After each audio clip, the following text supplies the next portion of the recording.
And now, back to Felina dito sa TV5.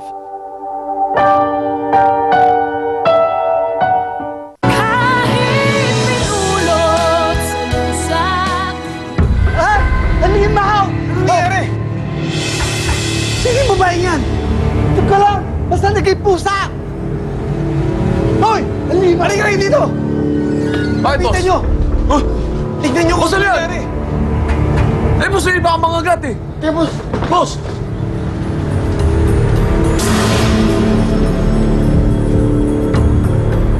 Oh! Anong gagawin mo? Eh, boss, hindi baka pumapatay ng tao eh. Mapatay tayo niyan. Tanga! Mapapakinabangan natin yan. Eh, kaya pala malakas yung babae yan eh. May lahing maligno. Oh, ano pa hinihintay nyo? Igapos nyo na! Lola? I'm very sorry. She didn't make it. Lola! Lola!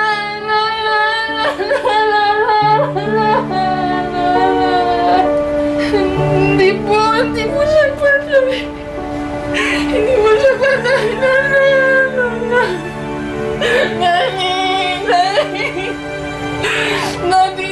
Daddy, hindi siya patay, Daddy. Sabi mo sa kanila, hindi siya patay.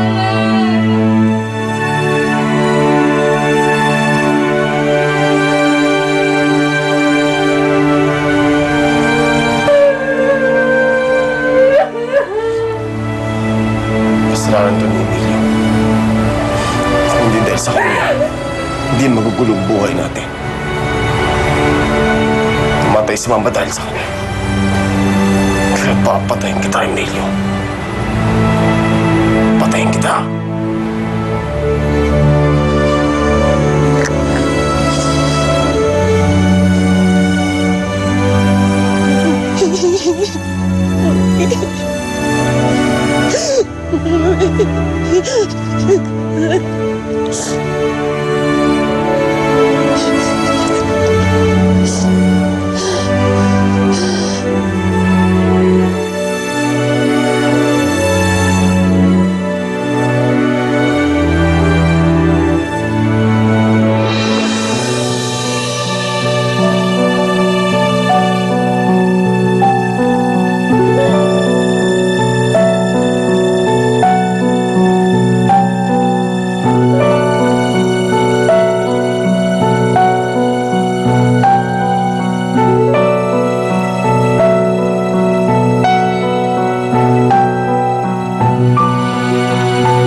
Maraming salamat sa pagsagip niyo sa buhay ko, ha.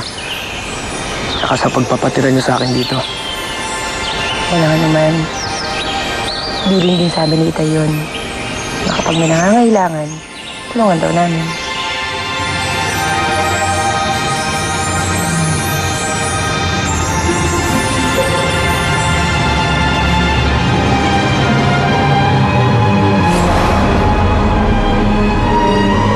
Ate Felina!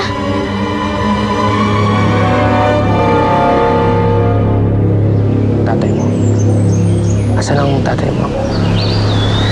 Katulad mo, biktima rin siya ng mga walang awang tao. Pinatay siya dahil sa alitan sa lupa noon. Kinalulungkot ko nangyari sa tatay mo. Pero pinabot niya na ba sa kinauukulan na nangyari? May impluwensya ang gawa ng kay Itay. Kaya nga napadpad kami sa lugar na to eh. Hanggang ngayon nga, may banta pa rin sa buhay namin. hindi daw sila titigil hanggat buhay pa kami o kaya may nakakaalam ng totoong nangyari.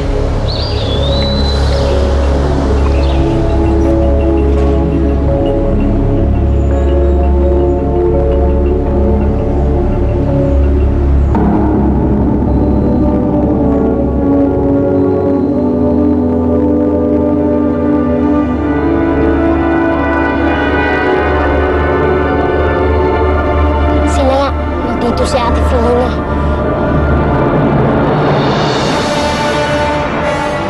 Hanggang hindi ko pa nakikitang patay talaga si Celestina, hindi ako matatahimik.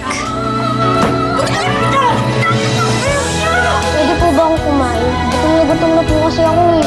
Umalis ka na nga dito, binibwisit mo lang tindahan ko. Ate, bigyan mo na ng pagkain yung bata. Nabili sila ang mga sa muñeco! Minsan na dumating yung ganitong swerte. Mapapakinabangan natin to pag naging taong pusa yan. Hindi na.